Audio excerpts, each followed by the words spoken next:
Hello and welcome everyone to a new video on your channel, Mr. Tech Tips. Before watching the video, don't forget to subscribe to our channel and don't forget also to like this video. In today's video, I will show you how to enable Kids Mode on Netflix app. To do this, it's very simple. You have just to go to Netflix, open the app, and as you can see here, you will find all your profiles available. And to enable the Kids Mode, you should create a new profile and enable the Kids Mode on it. So I will click on the Add button.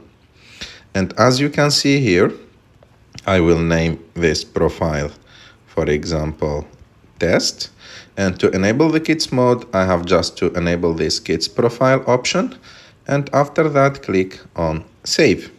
And as you can see, this new profile called Test is Kids Profile.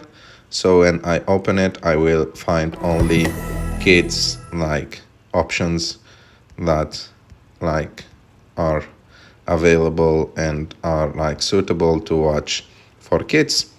I hope that you like this video. If you like this video, don't forget to subscribe to our channel to like this video, and see you in the next one.